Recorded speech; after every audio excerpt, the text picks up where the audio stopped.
Pozdravljeni!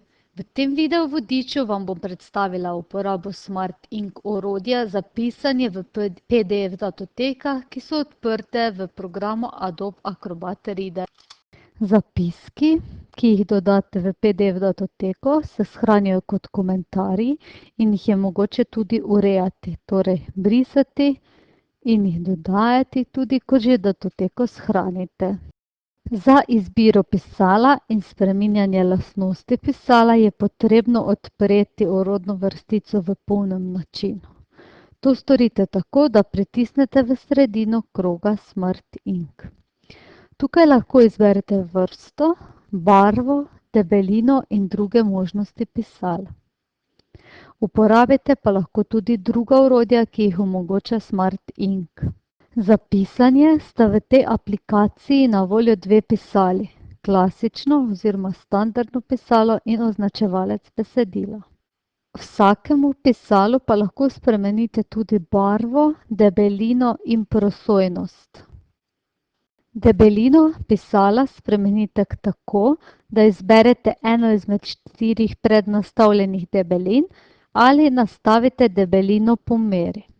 To storite tako, da pritisnete na ikono s črtami, nato pa povlečete krog do želene debeline.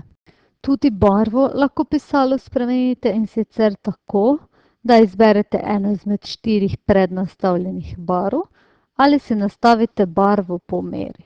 Barvo po meri izberete tako, da pritisnete na ikono barvna paleta, zavrtite barvno paleto in izberete želeno barvo. Program omogoča zelo uporabno funkcijo za primere, kadar dokument ureja več oseb. Torej, če več učencev rešuje naloge na enem učnem listu, pomeni, da ko končajo, lahko učitelj preveri rešitve posameznega učenca. Kako to deluje? Vsi zapiski se v sam PDF shranjujejo kot komentarji. Vsakemu zapisu pa lahko uporabnik doda svojo oznako. Oznaka uporabnika se doda tako, da izberete v Smart Inku ikono za oznako, pritisnete na moder plus, nato pa v okno zapišete ime in ko se bo le-to pretvorilo v digitalni zapis, pritisnete na kljukico in da potrdite izbiro.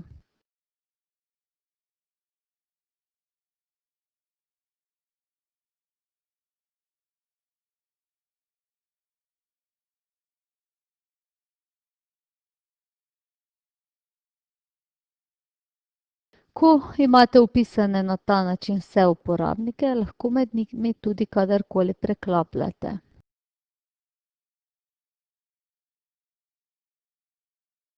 Datoteka z zapiski se shrani enako, kot shranjujete datoteko brez zapiskov, in sicer greste v meni, datoteka, shrani kot, vpišete ime datoteke in pritisnete na shrani.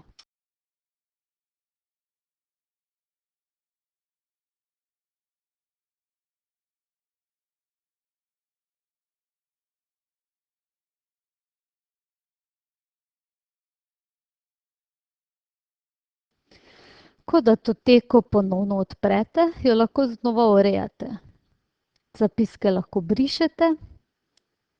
Za brisanje lahko uporabite priloženo brisalko. Lahko pa brišete tudi s pestjo ali dlanjo, če to vaša smartboard naprava omogoča. Upam, da ste v tem video vodiču spoznali nova orodja, ki vam bodo olajšali delo na vaši interaktivni napravi smartboard. Hvala za ogled videa.